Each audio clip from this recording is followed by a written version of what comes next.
Welcome to the Good Shepherd and the Child podcast, where we explore the spirituality of the Christian child through the method of the catechesis of the Good Shepherd. I am your host, Carrie Mecki Lozano. Last year, back in September, we started out the Atrium year with an episode on welcoming the child. This was episode number 98. And it's based on one of the chapters in Gianna's book, Nurturing the Whole Child, where she talks all about beginning that Atrium year, how to welcome the child. It very much focuses on that level 1 child. So this year, we have invited Anna Hurdle and Lynne Worthington on the podcast today to help kick off this 3-part series that we're going to do that talk about welcoming the second plane child, so that level 2 and level 3 child. So today, we're really going to dive into who is the second plane child. In this episode, we talk a lot about the 4 planes of development. Now, this is a foundational Montessori theory of development where she observed that the development of the human person can be split up into 4 different, what she called planes. The first plane is from 0 to 6 years of age. This is when we're talking about that absorbent mind. The second plane is from 6 to 12, the childhood age, when we're talking about this conscious imagination. The third plane is from 12 to 18, adolescence. And the fourth plane is from 18 to 24, this age of maturity. We have a whole episode that dives directly into the 4 planes of development. If you want to learn more about that, I have links in our show notes so that you can do that. So today, we are specifically going to be looking at that second plane from 6 to 12, which we serve in our level 2 and level 3 atrium. I hope you enjoy. Anna Hurdle and Lynne Worthington, thank you so much for joining me again on the podcast. Thanks for having us.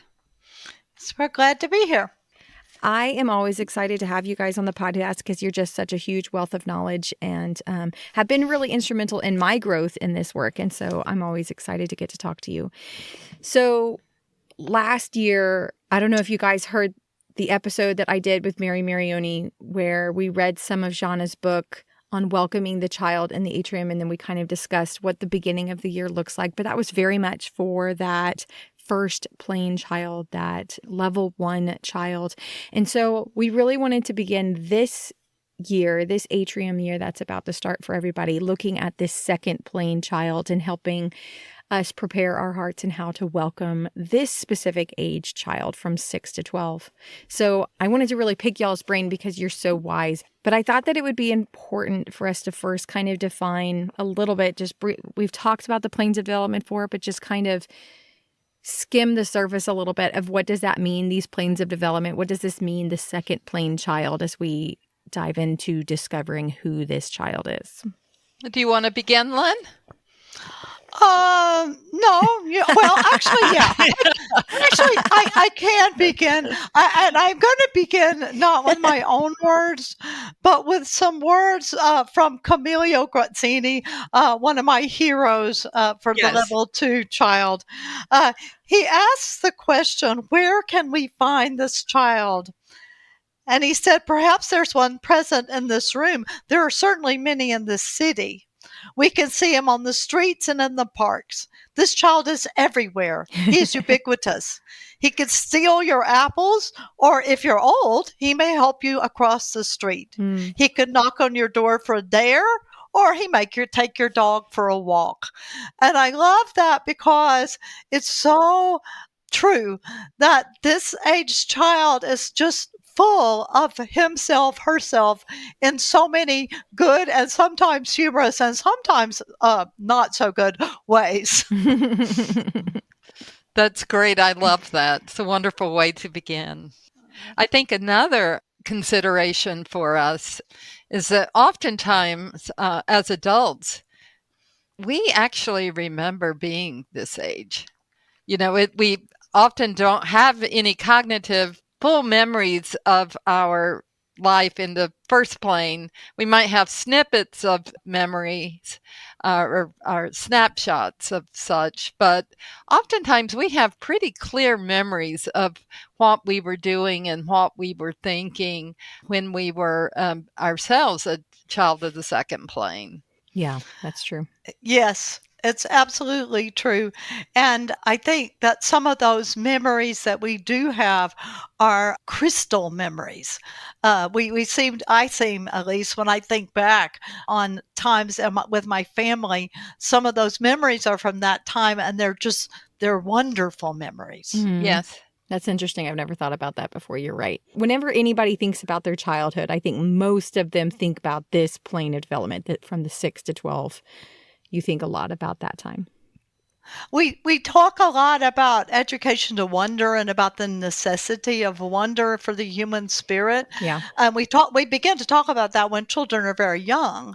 But in my memory, I think it's this period in life when I really began to be struck by wonder, a sunset, a mountain, the ocean, those awesome moments of grandeur really became a part of my consciousness during this time of my life. That's interesting that you said a part of your consciousness, because as you were speaking, I was thinking that the first plane child from 0 to 6 just naturally lives in a state of wonder, but maybe it's not necessarily part of our consciousness during that stage. But then in the second plane from 6 to 12, the wonder is, we're very aware of the wonder. Right.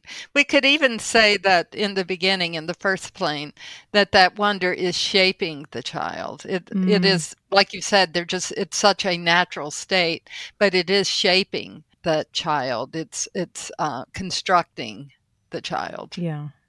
Yeah. I can also say that those moments of wonder for the 6 to 12-year-old do become connected, I guess through the reasoning mind, we might say, with how they understand the world and what we might call their noble attitudes about the world. Right. Yeah. And Montessori talks about that cosmic dimension. They're starting to connect starting in the second plane child. They are starting to connect themselves with other people, other cultures, other time periods, but then also to nature, to God. Like there's just these dimensions going in all different directions, and how there's this interconnectedness happening. That doesn't happen until the second plane child. Mm-hmm. So I think it is good, and we're doing this right now in preparation of our time coming up to where we're going to be back into the environments with the children. It is always so important to revisit this idea of who the child is and what kind of environment do we prepare for the child and such. Just get us all into that place. It's always such an exciting time, isn't it? It is. It's like a clean slate. Yeah.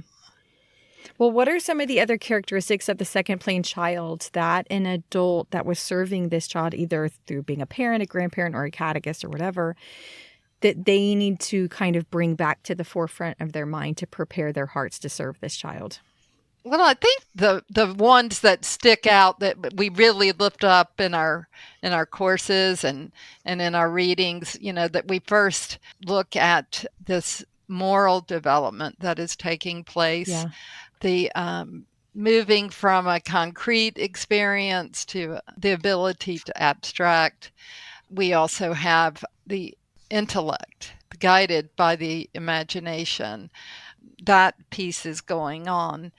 And we have the physical development going on as well. The child is physically changing before our eyes as we encounter him. Mm-hmm. It's also important to remember that this doesn't happen on the 6th birthday. Right. That there is a transition of the child moving into this new plane of development with these new powers that he or she has. Yeah, I think that's really important, especially when you have a level 2 catechist with a bunch of first-year kids, maybe a whole bunch of 6-year-olds or whatever. Like they are not, their brains, bodies, souls, emotions, all of that are not completely moved to the second plane yet. And so there's a lot from your level 1 formation and your level 1 atrium that you're going to be pulling into your level 2 to meet the needs of that child. And you just have to observe each child in order to know and watch how they respond to things, to know how to serve each child. I think another really important characteristic of this plane, and one that takes a lot of energy with us and with the children, is their drive for sociability. Yeah. Yes. They want friendship. I sometimes say for these children, friendship is more important than water. They're so strongly driven to be in a community, to belong to a community, and to make friends within that community. And as you say, well, they don't just all of a sudden arrive the perfect citizen. They have to work their way into what it means to be in community, and how socialization can work. What does it mean? And they push the boundaries on these things to see, well, what does it mean to be a person in this group of people? Mm-hmm. What is my place in this group of people? And that takes a huge amount of our time and energy, sort of helping them to learn to negotiate social skills. They really, really, really want to be independent. That's a very strong drive, a drive for independence. And they want to be part of a group. And when those two things, the drive for independence and the drive for sociability, they kind of butt heads sometimes. And so you find yourself in the situation where you have to kind of negotiate, not just with one child, but maybe with 5 or 6 children. Okay, how do we solve this common difficulty that we're having? Or in a more positive way, how do we work together to accomplish this collaborative work? And on top of that, when we add the moral development piece, yes, to that social development, that really creates some interesting dynamics. Yeah.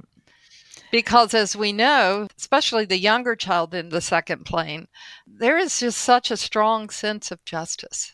Yes. That's either right or it's wrong. And then sometimes just, in level 1, we help the children learn with their grace and courtesy not to step on rugs, not to interrupt each other's work, and so forth.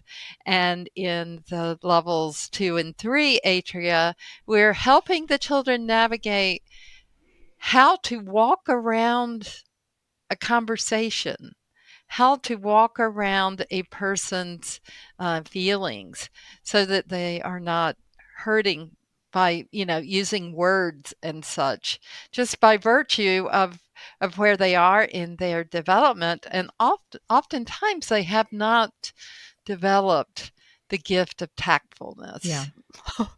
Actually, very rarely have they developed that gift. I like that parallel that you just gave, though, of walking around the rug and walking around the emotions now. Like that's a really neat way to look at that. I think this is the aspect of level 2, especially. I think by level 3, the catechists have kind of gotten a hang of it. But level 2 catechists, I think, have like a shock factor with because you go from level 1 where everybody works by themselves. It's so quiet and peaceful. You've got 13, 14, 3 to 6-year-olds all quiet. And then you move to level 2 and all they want to do is work together and talk. And these level 2 catechists, I think, have like a shock factor that happens there of they think they're doing something wrong because they're just talking and chit-chatting so much. So like, how do I navigate that? And how do I help them get in deep into their work within that aspect of them? So we'll talk about that later, but I do think that that's kind of a thing that it's a adults shift have for sure. It's a shift for the adult, and it's a shift for the way we prepare our environments as well, which we'll be talking about later as well. Yeah, well, let's talk about that. Like, so how can we shift our environment to meet the needs of this second plane child in level 2 and 3, as well as us as the adults that are part of the environment? How do we need to shift our presence within this space to fit the needs of this plane child? So I hear you talking about our prepared environment, but I also hear you talking about the adult as part of that prepared environment. Right. So I think that, first of all, let's look at the child who is coming into the level 2 atrium for the first time, and remembering that this is a child who has had the full level 1 experience, let's say. And the child's third year of of level one, oftentimes we start hearing a little rumbling of, the B word, the child is bored. um, and not necessarily bored, but the child is starting to display some second playing characteristics, and that's always an opportunity for us in level one to use that child and to call upon that child's new capacities in as being part of the level one community. And that's another conversation we can have another day. But what we want that child to do who is coming into the level two atrium for the first time, that child has been at the very top. It has been as the third year, has been, as Marty calls it, the senior, and now is coming in once again as the first year of the level two atrium. So that child, we want that child just when they walk in the door to see this place has new stuff. At the same time, I see some old friends. So especially the child who is seeing really big work, if the blue strip is already up, if the child is coming in for a tour or something and the blue strip is up, or other big materials are out, like the Holy Bible and the books that comprise it, they say, wow, this is big work. This looks really interesting. But at the same time, the child is not nervous or anxious because they also look around the space and they see, here are the kingdom parables. Here are the infancy narratives. So they do see the old friends. They also might notice that the furniture is bigger. They might notice that the gathering spaces are different, but there should be a walking into the room and for them to say, even if they don't say it out loud, this is a new place that has been prepared for me. What would you add to that, Lynne? I think that you've covered a lot of what I would say about it, except that I would also say that in a perfect world, such as I think I'm not saying Sophia and Gianna that their atria were perfect because they never thought they were, but there was an ability to move between the spaces as children transitioned that we don't always have. Right. And so we do, I think, also in terms of this environment that we prepare, have to keep in mind that sometimes children do need to return to some of the level one basic materials, like maybe the raised surface map, for example. And we have a lot of children that come to level two who have not been in a level one atrium. And therefore, we also have to be able to be aware of making sure that these materials that are really important, the Good Shepherd, the maps, those things are still very visible in level two. They don't need to be stashed away somewhere just to be brought out on a whim. They need to be very visible because the transitions are carrying forward threads in this catechesis that really go all the way through. And so when we look around at our environment, the child coming from level one should say, oh, yes, as you said, there's some old friends here. But even the child that's never been there before should be drawn to see these things that are, we might say, most essential. Right. So I think for the folks listening, if you have had level two formation, I'd point you to a handout called How Level 1 Materials Live in the Level 2 Atrium. Yes. And it speaks to that very thing. And we can even say that is even true for level 3, how some of the level 1 materials would even live in the level 3, certainly how some of the level 2 live in the level 3. Yeah. What we think about, though, with those materials and working with older children, the children still need the experience and the content, but maybe what is going to vary is how we present it to Right. those children. We're Right. going to think about the child in front of us and change our methods in a sense. Absolutely. That kind of leads into what we might want to say about the prepared adult. Mm-hmm. Yes. Because you absolutely cannot present level 1 materials to a level 2 child the same way. Right. It will fall flat because it doesn't appeal to their imagination and their reasoning mind, their questions.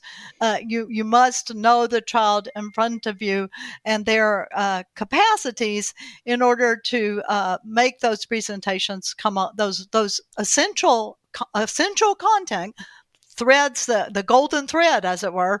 But we have to be able to make it something that's inviting and engaging for that child.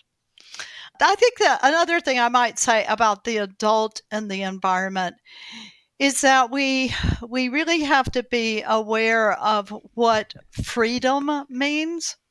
We say and Montessori principles say that children need to be free to move and to make choices and to work in an environment. But freedom comes with responsibility.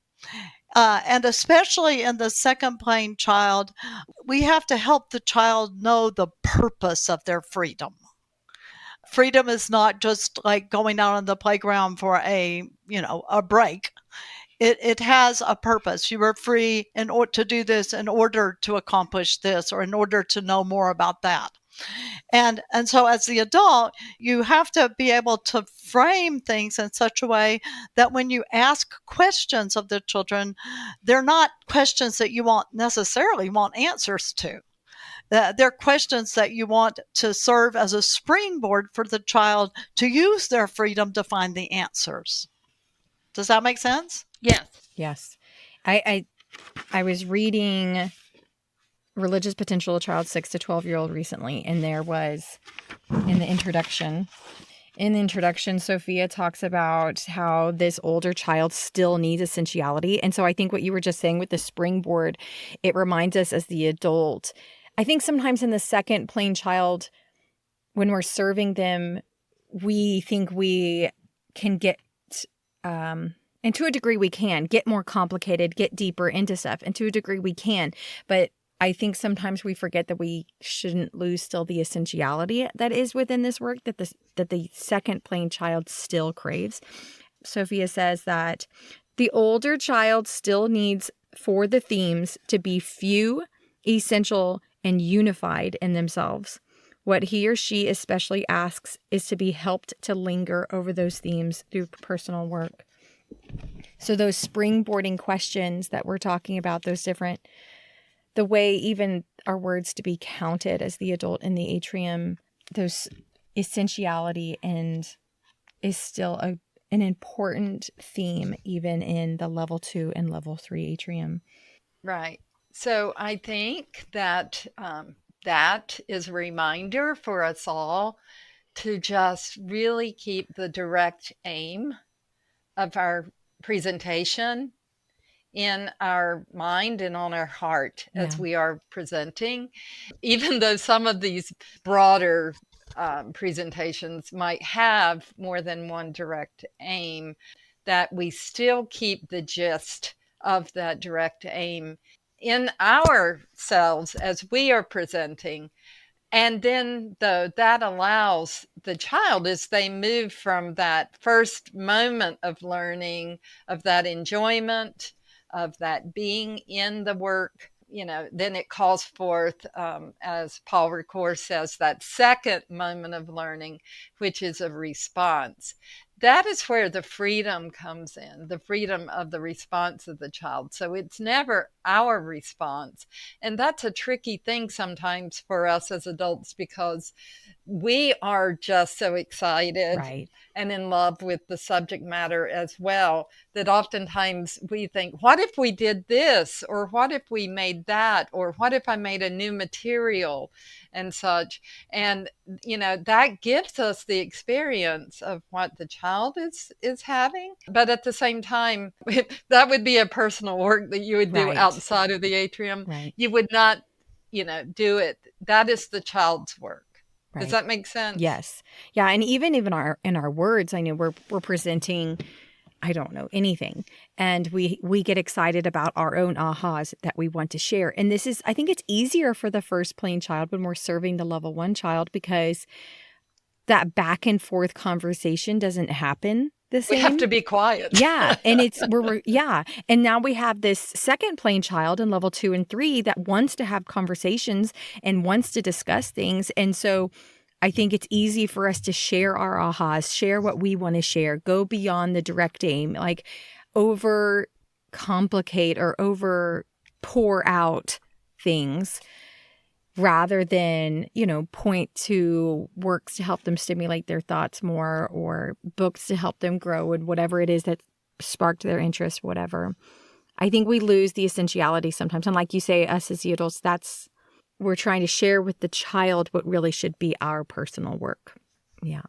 Yeah. So that humbleness that comes with being an adult in the atrium, it still applies. Yeah. In level 2. It always and 3. comes back to that, doesn't it? It does. Goodness gracious. Uh-huh.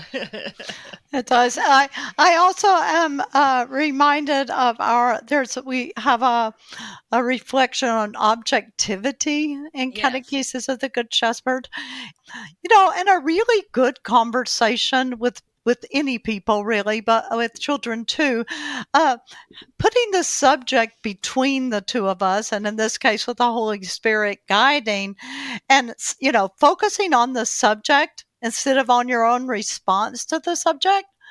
That's how really good listening and really good response, I think, happens, is when we don't try to own it. Mm. No, we put it out.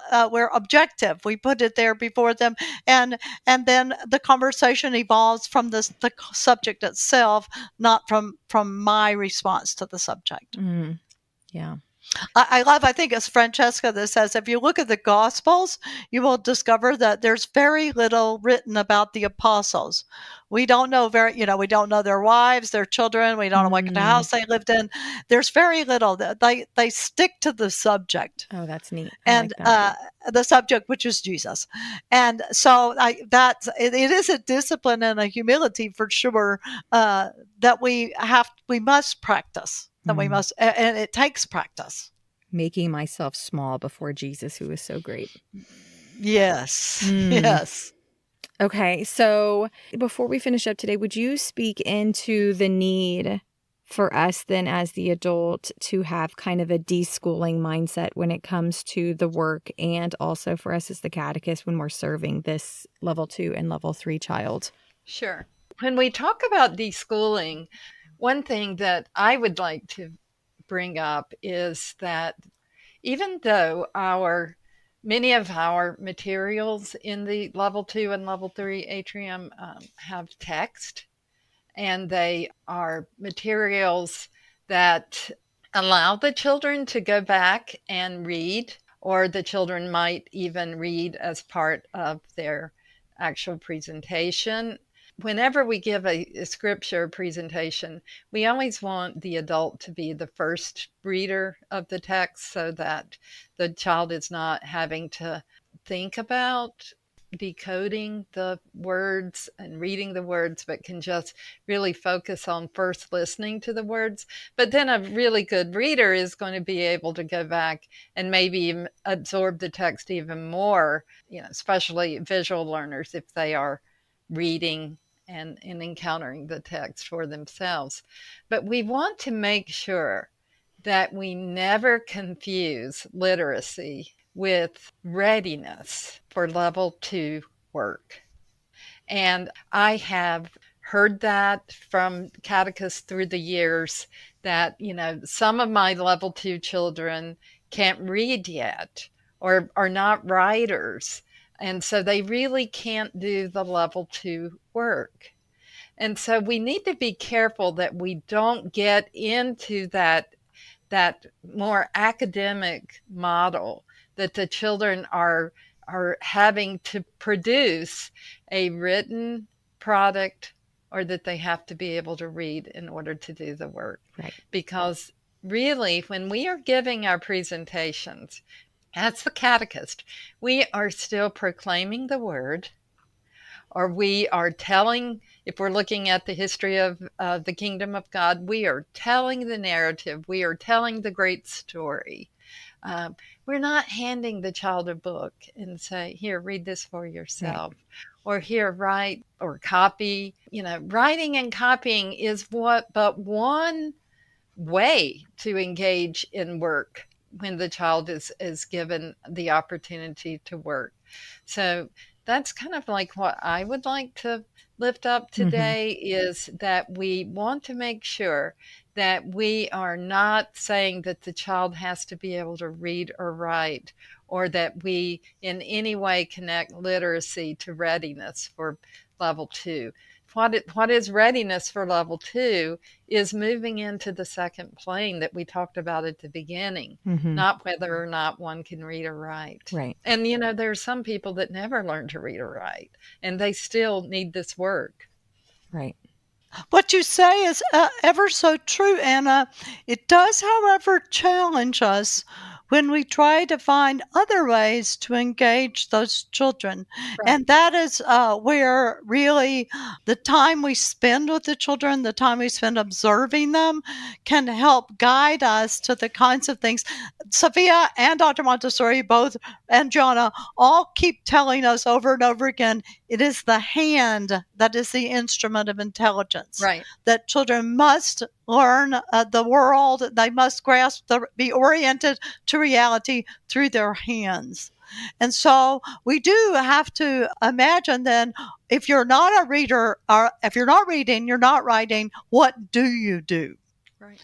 And that whole idea of being free in the environment, it becomes challenging, because you think, okay, what am I going to put into this child's hands? What can I offer him or her that will also be engaging and helpful? And so this is, once again, where that collaboration comes in. So children, oftentimes given the opportunity to be in a small group together, will figure that out. Hey, you're really good at reading, and I love to draw. And then, so people start figuring out what other people are good at, and they start or what they enjoy, and they start collaborating as such. Sometimes it's good for the adult to simply make a little observation. I've noticed that Lynne is really good at organizing materials. I've noticed that Carrie is an expert on, name something, finding the books of the Bible. The idea is not, maybe we're not saying it aloud, but the idea in that is that everybody in the room is an expert at something. I think too, Anna, that's beautiful, and it's exactly on point. But what I think we also have to know, as perhaps as new level 2 catechists coming in, is that group work, that collaboration, is very much a part of the second plane, and they don't come knowing how to do it. You've just given a beautiful example of how you can stimulate group work, and that is something that as the adult, you have to nurture group work and allow it to happen, and also sometimes even do, just like you said, well, you're so good at this. I wonder what would happen if you drew the pictures and you drew the line, or you have to do that. You have to sometimes help them. Right. Kind of like, even the catechist might be in a group at first to help navigate that. All right, let's see, who is going to do this part? And would you two like to work together? on making the book or making the chart or, or whatever it's going to be. Even for some children to know that, the work in level 1 was more discrete and finite in that, it was a pasting, or a tracing packet, that sort of thing that was starting to move into bigger work. But here we have, really big thoughts and really big ideas on what can happen. Yes. But sometimes they have to know that that is a possibility. Right. It's so contrary to much of their experience, where they're being adult driven most of the time. You really do have to be they're very concrete, these children. And so sometimes you do have to be very concrete as well. Right. Even though they're moving into abstraction intellectually, they still like concrete examples sometimes. Yes. Yeah. A quote that comes to my mind is that children learn to make good decisions by making decisions. Right. Yeah. But they have to know they can. Right. And another thing I think that is an important thing to think about is, oftentimes children will go with their interest, or they have they're wondering about something, they have a natural curiosity, and they may be doing a specific work as, that's related to that. How in level 1 we say a child works with the material until they're satisfied that they have perfected it, because one of our human tendencies is to work toward perfection. Mm-hmm. Sometimes with the older children, and when they're doing a particular work, they might not finish it in the sense of completion that we would think, oh, where's your finished product? Mm-hmm. Where's your book? Where's your chart? Where's your artwork? Because maybe their internal need for perfection has been satisfied. Interesting. They found out what they were looking for, what they wanted to know, and so forth. Or conversely, a child might keep doing the same thing over and over again. Like we've said many times, the child still needs repetition, but the second plane child usually will not freely repeat. They don't enjoy it. It always has to have some sort of nuance. Right. Right. I think there's maybe one other thing I might say as regards deschooling catechesis. And this has to do with the purpose of life in the atrium is the place to nurture religious life. It's a place of prayer. And by not saying, where is your book? Why don't you finish this? By leaving by trusting that the child and God have a relationship and that this is a place where that relationship grows, we can be free as adults to step back and let that encounter really happen. Mm-hmm. Right. Right. You're creating an environment that allows for a religious experience. You're not creating a controlled environment like a classroom. And just like in level 1, the children, their work is their prayer. That really helps us as the adult to put in order what is most important, right? Again, just like in level 1, their work is more important than the adult's presentation. That humbleness again, like we have to humble ourselves before the child and God and their encounter with each other through the work of their hands. Well, great. Well, thank you both. Thank you so much. It's all such good stuff. It is such good stuff. So much to ponder. So much depth and beauty here. The child definitely has layers for us to ponder who they are, to help us know more about who God is. And it's gorgeous. I love it. Thank you both. Thank you so much for sharing your wisdom with us today. Thank you for having us. Thank you, Lynne. Yes. Oh, yes. Thank you. It's always fun. Thank you all for listening to this week's episode of the Good Shepherd and the Child podcast. If you check out our show notes, I have a lot of information for you there. I included a lot of links for different episodes that you might be interested in, such as an episode on the 4 planes of development, the episode that we did last year on welcoming the child that really focused on that level 1 child. But I also included links for any of the past episodes that we have had Lynne or Anna on the podcast. They've done multiple episodes for us, including an episode that Anna Hurdle did specifically on the elementary age child. That was episode 41. So check out those show notes so you can listen to their voices more. They are such a wealth of knowledge. When I was editing this podcast, I was so grateful that I got to listen to it multiple times, because each time I heard more and more that they were lifting up about the second plane child. So go back and listen to them again. Also, I really want to invite all of our listeners to submit a podcast listener question. If you have a question about CGS, something that we spoke about on the podcast, in an issue in your atria, a question of how to manage things in your atria, please submit a podcast question and I will invite one of our listeners to answer them for you. We also have the audiobook of The Religious Potential of the Child available on Audible, which Rebecca Royd-Savage read for us. This podcast is sponsored by the United States Association of the Catechesis of the Good Shepherd. If you would like to know more about the Catechesis of the Good Shepherd, or if you would like to become a member, please go to cgsusa.org. Thank you all for listening. We will see you in 2 weeks. Go and fall more deeply in love with God.